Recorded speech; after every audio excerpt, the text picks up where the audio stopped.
take this opportunity, Your Excellency, to welcome you to the 8th International Conference of Education International of African Region, and to thank you very sincerely for accepting to join us in this memorable event. Education International brings together all the education sector trade unions all over the world. And here in Kenya, there are 4 trade unions who are affiliates to Education International. May I also take this opportunity, because we have not had a chance to congregate all of us, the delegates, to welcome the delegates on behalf of the hosting team from all over the 53 affiliates in this continent, and also to welcome our partners, development partners from the rest of the world. This is not only a conference of Africa. The rest of the partners who have worked with us from across the world are also here. And also to welcome the Secretariat staff from our head office in Accra, Ghana. And also to welcome the General Secretary and our Secretariat staff from Brussels here in Nairobi. In Kiswahili tunasema karibu, that is welcome to Kenya. And we want to wish you a pleasant stay as you go through the conference until Friday. Your Excellency, as affiliates of Education International, it should not surprise you that we advance a lot of issues domestically here. We are united right across Africa and across the world. And Your Excellency, our vision and mission is good for this world, it is for education, and it is good for Kenya. And I wish to tell the delegates that we've related very well with the government of Kenya and with His Excellency the President. Indeed, we've seen different governments in the past, but the person of His Excellency the President has engaged us very directly before he was President and currently as President. So then I can convincingly say and tell you that the President of the Republic of Kenya is a great friend of teachers. And if he's a great friend of teachers here in Kenya, then no doubt today you become the greatest friend of teachers of Africa and teachers of the world. You know too well that the deadline for education for all goals, which we are engaged in as a country and actively, comes to an end this year. The MDGs come to an end this year. We have been driving globally a campaign on Unite for Quality Education, and we are calling on all these stakeholders to unite, to come together, so that we can ensure that within the time frame that is designated, Africa is not left behind in attaining education for all and MDGs. Our biggest drive at the moment is quality education.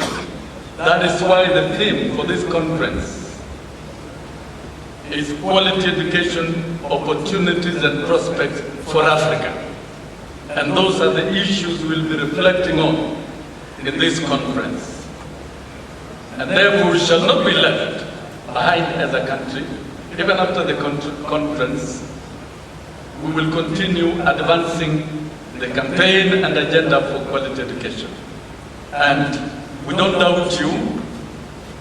Looking across many countries in Africa, I wish to tell the delegates that the Kenyan government, we are satisfied that it has been committed in quite a number of areas in ensuring access by all children to quality education in Kenya.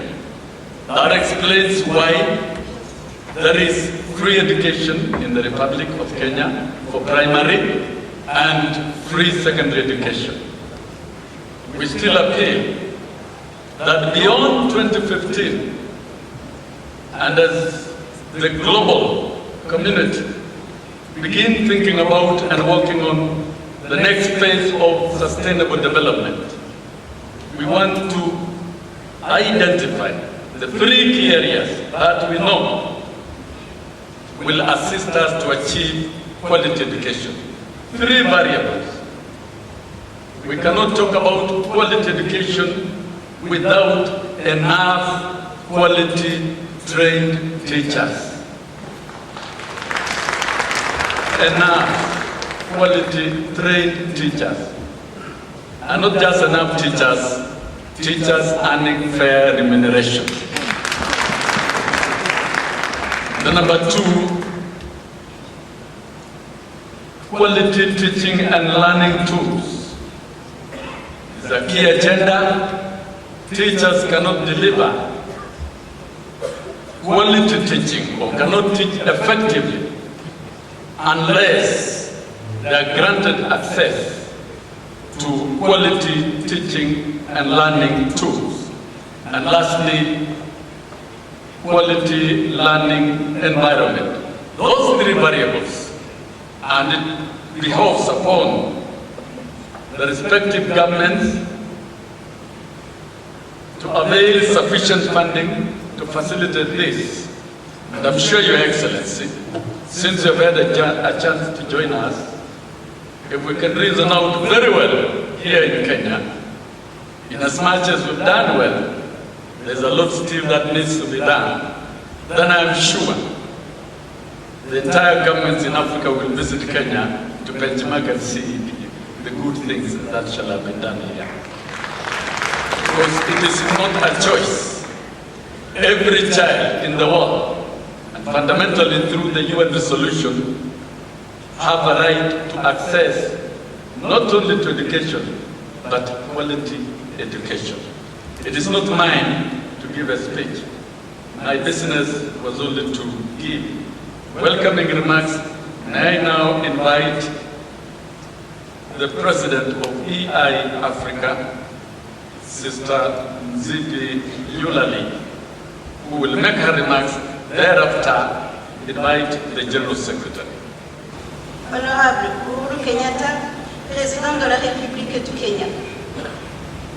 Excellence, Monsieur le Président de la République, votre présence ici parmi les syndicats des enseignants, vous vous avez réservé le meilleur de votre temps, la matinée, est une preuve que vous respectez les syndicats des enseignants. Et si vous respectez les syndicats des enseignants, c'est une preuve que vous respectez les enseignants, que vous respectez les élèves et toute la population mondiale que vous avez représenté ici par les syndicats des enseignants de l'Afrique et leurs partenaires.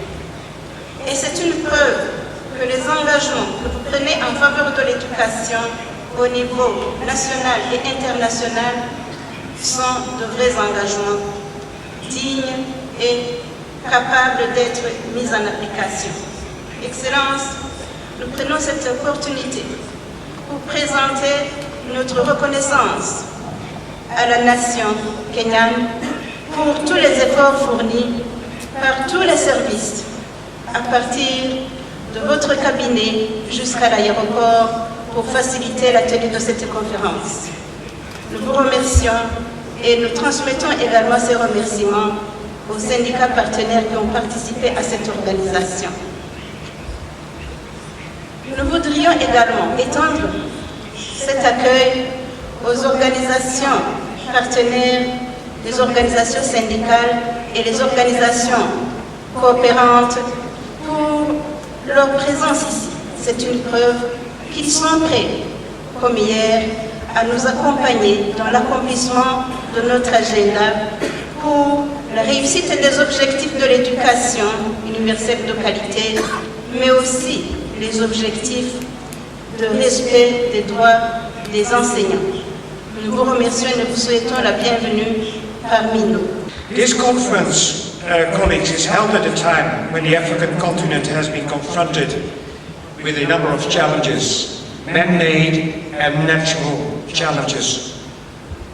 One of these is Ebola, for which we had to postpone this conference by 4 months.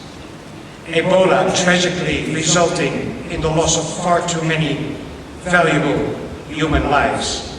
Education International has teamed up with member unions in West Africa to raise awareness and promote prevention of the spread of the virus. The lessons we have learned from fighting HIV and AIDS show us that yes, there can be an effective education response to Ebola. And in this respect, let me commend our member organizations in Sierra Leone, Guinea, and Liberia, who are not with us here today as they are not yet allowed to travel. Let me commend them for their outstanding and sometimes courageous work in helping beat the crisis. They have made an important difference. Colleagues, the theme of this conference, Achieving Quality Education in Africa, Prospects and Challenges Beyond 2015, is obviously very pertinent. We know that the promise made by governments in Dakar and in New York in 2000 to get all children into school by 2015 remains unfulfilled. UNESCO's most recent Education for All global monitoring report reveals that over 58 million children, the majority of them girls and from sub-Saharan Africa, remain out of school. The UNESCO report also estimates that 250 million children are not learning the basics, mainly due to lack of resources and the critical shortage of qualified teachers. As part of our Unite for Quality Education campaign, and together with the United Nations Envoy on Global Education, we have made a worldwide call to our membership to sign a petition, the Up for School petition. And there is, I believe, a window of opportunity to put the pressure on world leaders to keep their promises, making 2015 the year all children secured the right to go to school, to have a qualified teacher and to learn. And we believe that in the coming months, we, the teaching profession, should be able to collect millions of signatures worldwide. So I'm asking for your help and invite your members to go to our website and sign the petition. We count on Africa. Colleagues, as part of our Unite campaign, we have, I should say, quite successfully advocated for education to be a standalone goal in the new global development framework to be adopted by the member states at the United Nations Assembly in September this year. And as I speak to you here today, member states, including all of your own governments, are busy negotiating these new sustainable development goals. So I strongly encourage each organization represented in this room to take action to ensure that their government supports the inclusion of an education goal with specific emphasis on teachers in the new UN framework. Obviously, Your Excellency, we count on the support of your government, which has always set an important example to the international community when it comes to promoting quality education.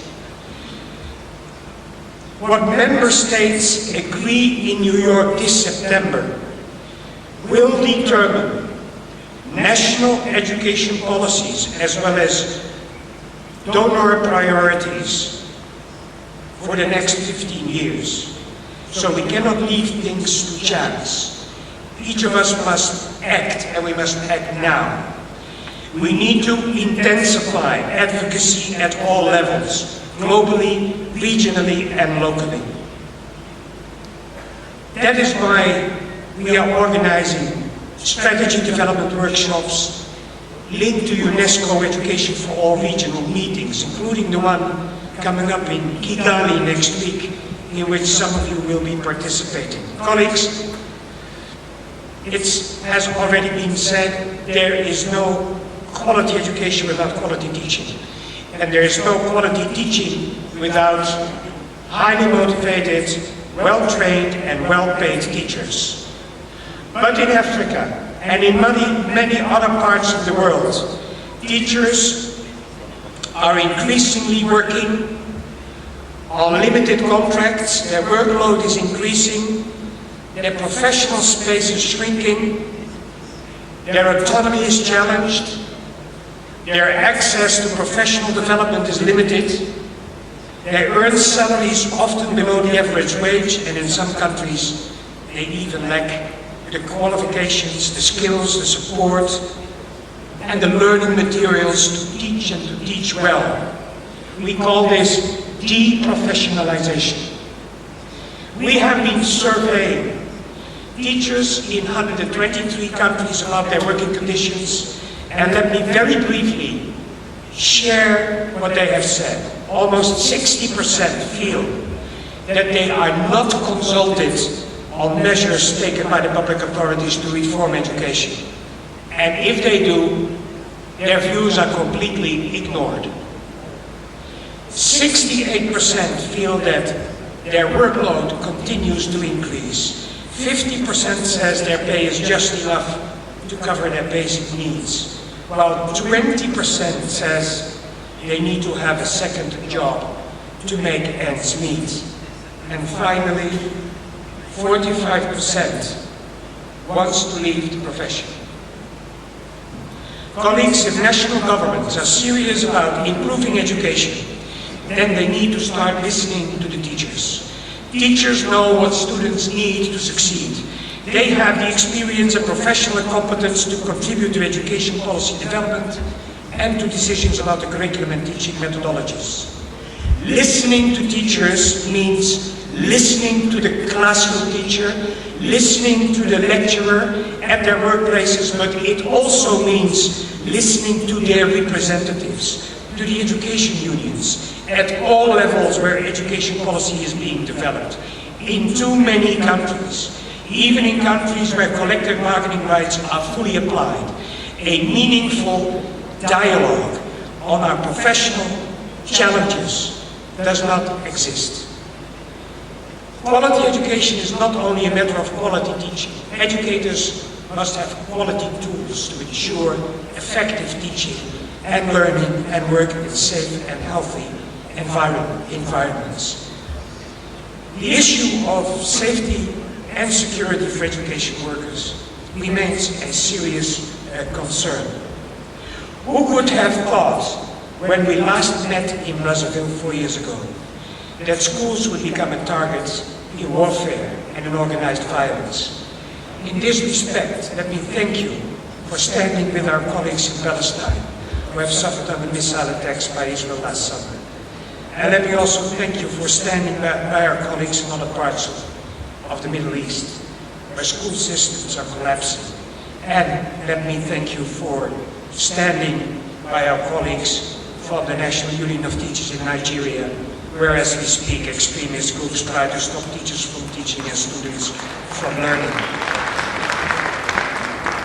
Boko Haram assassinated 177 teachers in the past 5 years and abducted their families. Over 200 girls kidnapped last April still remain missing, and more abductions and killings have taken place since then. Let me for a very short moment leave the region and also mention Pakistan, where the Taliban continues hunting after women teachers working in girls' school. Several were shot in the past 12 months, and the recent assault on a school in Peshawar, where many were killed, once again showed the incredible courage displayed by teachers who try to protect their students and prevent heavily armed terrorists to enter their classrooms. Colleagues, these teachers were our frontline soldiers. They stood up for the rights of their students. They refused to stop teaching and close their schools, but they paid the highest price. And we will not forget them. And neither will we forget that there is no stronger antidote against extremism than good education.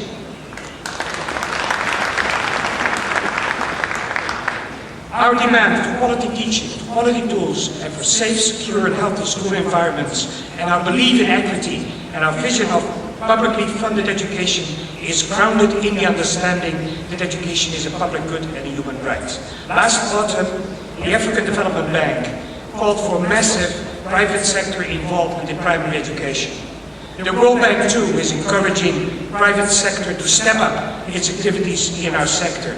We are not amused, to say the least. Mind you, we are not against the market. We do not oppose businesses building schools and producing learning materials. They have done this throughout the ages, since the invention of the printing press. Where we would draw the line is where corporations would start running our school systems on a for-profit basis and increase inequalities, or where they would invade teachers' professional space and tell us what and how to teach. When an education system is weak, colleagues, its schools underfunded and its teachers robbed of their professional standing, the market and privatization vultures begin to circle, waiting for the right moment to strike, and we cannot let them.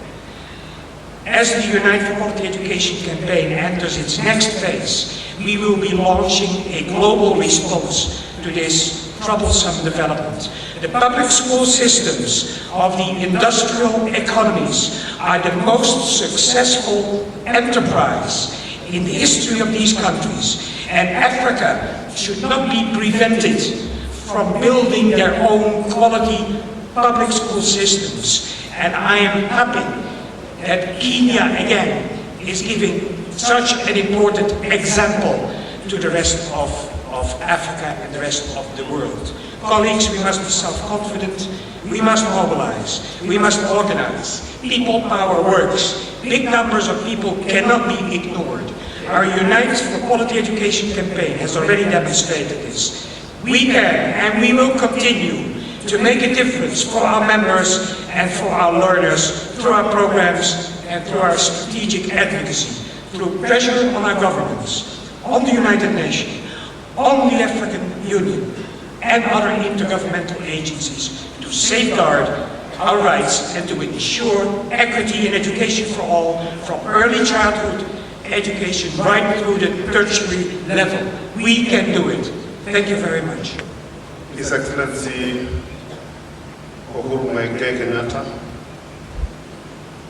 Cabinet Secretary Professor Kaimenyi, and other Cabinet Secretaries present, Principal Secretary Dr. Kipsang, and the other Principal Secretaries, Chair for the African Region, Madame Nibizi, General Secretary Fred, who's given a very, very moving and a fantastic remarks on the challenges that face education. Our own Secretary General and his team, Wilson Sosiot, distinguished delegates, ladies and gentlemen. First of all, allow me to welcome all the delegates to this 8th Africa Regional Conference on Education, and also thank the organizers for choosing Nairobi once again to host this conference. We will be looking towards the outcome of the conference, the outcome of your deliberations, the recommendations that you're going to make, so that us as leaders and as parents are able to implement them so that we have a vibrant, progressive future. Mine was to welcome you and request you to enjoy Nairobi. I hope you have time to visit some of the great sites in Nairobi. As you must be aware, Kenya is the cradle of mankind, if you could call Homo habilis, Homo erectus. They were all first. They first lived in Kenya before they went anywhere else. And I hope you'll have time to visit. Also, Nairobi is the only city in the world with a game park. Only 5 kilometers from the city center. And Nairobi as well has got some of the greatest restaurants in the world. I do hope you'll have time to get out of the busy schedule and enjoy them. Thank you very much. God bless you and enjoy the conference. It's now my pleasure to invite Professor Jacob Kaimenyi to come and give his remarks and invite His Excellency the President to address him. Thank you. I really appreciate the theme of this international conference, where we shall be looking at prospects and challenges beyond 2015. The very important question is, how do we implement these prospects? One expects us to be action-oriented, so that we can unlock the potential that is this continent. Ladies and gentlemen, it's not enough to do the challenges, but you must tell us how to overcome them, and indeed give us the roadmap for these, how to overcome these challenges. So I want to thank you for listening to me. And now it is my pleasure, duty, and honor to request His Excellency to address you. Welcome, sir. It is a great honor for our country to be chosen to host this event for a second time in such a short space of time. I'm informed that your organization has membership of over 348 institutions, over 30 million individual members drawn from over 170 countries across the world. Indeed, your return to Nairobi is indeed a singular and very positive gesture that none of us can take for granted. But let me say that the theme of the conference is very encouraging. And I say this because we have to ensure that the quality of education that is provided to all our people meets the basic requirements for human capital development. Therefore, the assurance that quality in education concerns you, as indeed it concerns my government, is very uplifting. It is important to infuse quality in education all the way from early childhood to higher education and research. Every nation and society is built on the foundations of traditions, ideologies, philosophies, and skills imparted by education. Quality of education therefore speaks to the quality of societies and the quality of governance, of the governance of nations. And this is how I look at this conference, a gathering of serious minds dedicated to transforming the world. I'm also happy to note that as part of your mission, you also pursue fundamental human rights, paying particular attention to the education of the girl child, inclusivity, and the promotion of girls' rights to education. You define an ambitious philosophy aimed at the positive transformation of societies and nations through moral education. Every forward-looking, stable and inclusive society is defined by the diversity of education and its commitment to the girl child. Ladies and gentlemen, my government recognizes the important role education plays in promoting development. For this reason, we adopted it as a key agenda of my government's transformative agenda to accelerate and to improve access, quality, and impact of education through sustainable, demonstrable, and impactful measures. We are also committed to quality teaching as well as to quality learning. However, quality education means nothing if the key participants, that is the learner, the teacher, are not firmly enjoined in a win-win dynamic. And for this reason, my government is investing more resources than any administration in the past in efforts to radically transform teaching and learning in Kenya. As much as possible, our desire is to expand the expectations set by various regional, Pan-African and global frameworks, including the Millennium Development Goals.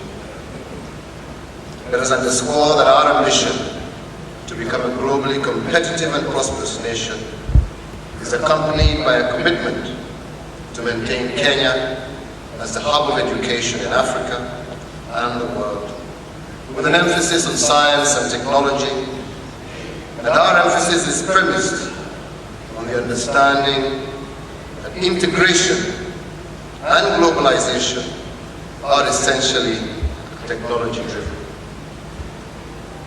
My government is, in this context, committed to introducing learners to ICT at the earliest opportunity in order to develop and to maintain a competitive edge. We are looking to the future with courage and hope. Ladies and gentlemen, I am also aware that throughout Africa, modern education goals aspire to proceed beyond mere literacy.